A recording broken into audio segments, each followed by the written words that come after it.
Coming up, technology brings joy to seniors. A war of words breaks out between Teresa and Lance McCallum. And Ipswich Hospital Foundation funding for Ipswich Hospital hits a record high. It's Friday, June 30, 2023, and I'm Alan Roebuck. Welcome to Ipswich Today, which acknowledges the traditional custodians of the land on which it is produced and pays respects to elders past, present and emerging. This podcast is supported by Kinetics, people-powered web hosting trusted by Australian businesses since 1999. While therapy animals have played a valued role in aged care settings for some time, an increasingly common sight within seniors' communities are robotic pets. Residents living in Carinity Colthup Manor and other Carinity facilities in Ipswich and the region have access to companion pets, lifelike therapeutic toys which have realistic fur and sound and move like real animals. To explain more, I'm joined by Teresa Crust from Carinity. Thanks for speaking with Ipswich Today, Teresa. Hi, thank you. I think it's fairly well accepted that pets offer a calming effect and therapy for all ages. Why was the change made to robotic pets? It's more of a, you can give them to them and they can take them into their rooms or around with them and not be worried about them, falling over, tripping over the animal or the animal getting aggressive or anything like that. So it's more of a lifelike animal that they can think that they feel that is real and look after. I've never seen one of these robotic pets, Teresa. Can you describe how lifelike they really are? They are very lifelike. They respond. The pets respond to touch and sound. They even mimic that like signs of life by moving its head, or with the cat, they lift their paw up and sort of roll to the side like they're licking. They purr, the cat purrs, the dog will respond to your voice. If you say something, it'll sort of bark back at you. And it's all done through sensors on the animal. Wow. When were they introduced into Carinity aged care facilities? They were introduced into our home about two and a half years ago with a gentleman that loved his dog and really was missing it and wouldn't join in sort of thing. So the Dementia Australia come out and said that he would benefit from one of them, and they got it for us. And he used to walk around with it on his walker and talk about his doggy. That's interesting. It's always one idea that starts with one person, isn't it? And then it's spread throughout. That's great. That's right. Is there a team of technical staff to maintain them? At our facility, the divisional therapists look after them and make sure the batteries are kept in it and up to date. Sometimes it might be a little difficult to get them off it, but I usually just say, it needs to go to the vet and get checked out, and they're happy to give it to you, and you go and, clean it and put new batteries in it. Have you been able to measure the level of well-being for residents?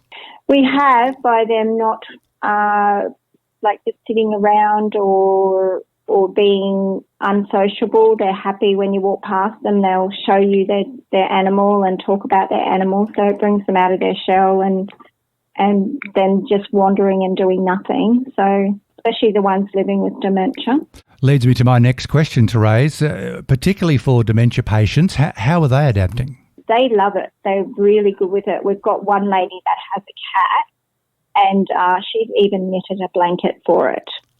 So, and we've actually got a real dog here, and when you bring it round, they introduce their pet to the dog.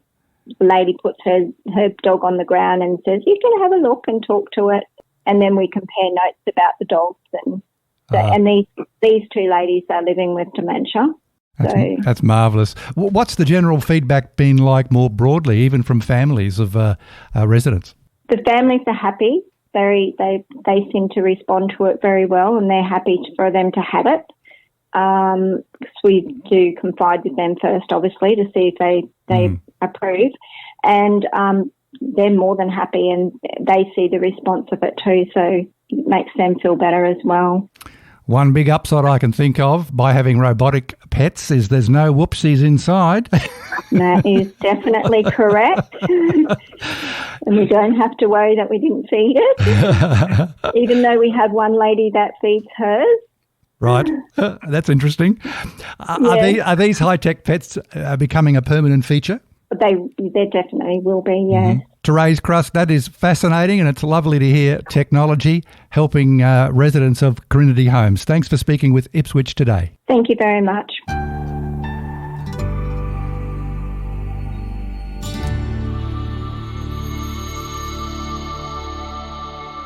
A war of words has broken out between Ipswich Mayor Teresa and State Member for Bundamba, Lance McCallum.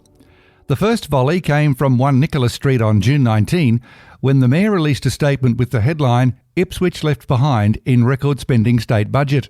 While welcoming the state budget announcements on schools and renewables, the Mayor said it lacked major infrastructure commitments for Queensland's fastest growing community. Among other claims, the Mayor went on to say there's no funding for major highways, for the Amberley interchange on the Cunningham Highway, upgrade of the Mount Crosby interchange on the Warrego Highway, or the duplication of the Centenary Highway.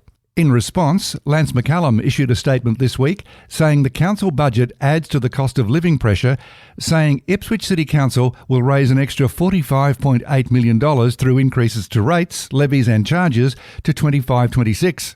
Households will pay an additional $103.50 in 23-24. Lance McCallum labelled the council budget as CBD-centric, which had failed to deliver real cost of living relief and badly needed local services. He said he was pleased to work with council on ongoing flood recovery, and the Queensland Reconstruction Authority had already provided $20 million to council for costs associated with administering the Resilient Homes Fund. Mr McCallum said the Palaszczuk government continued to do the heavy lifting when it came to tackling the cost of living.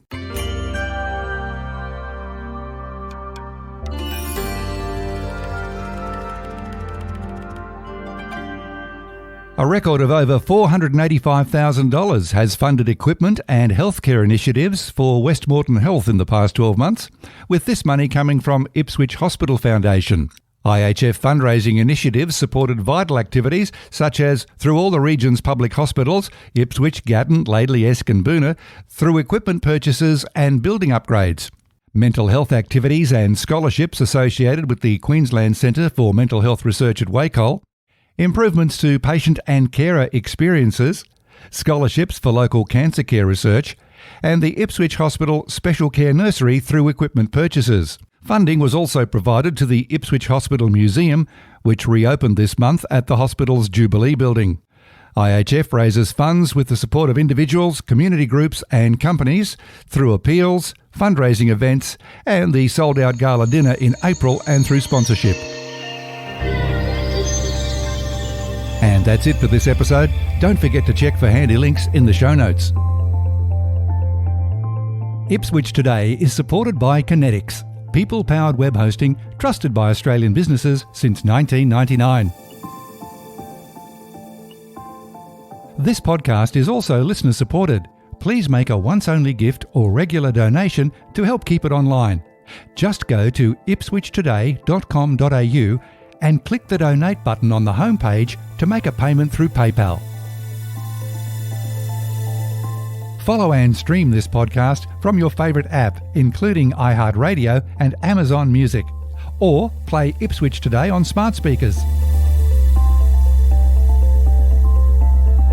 Music is supplied by Purple Planet Music.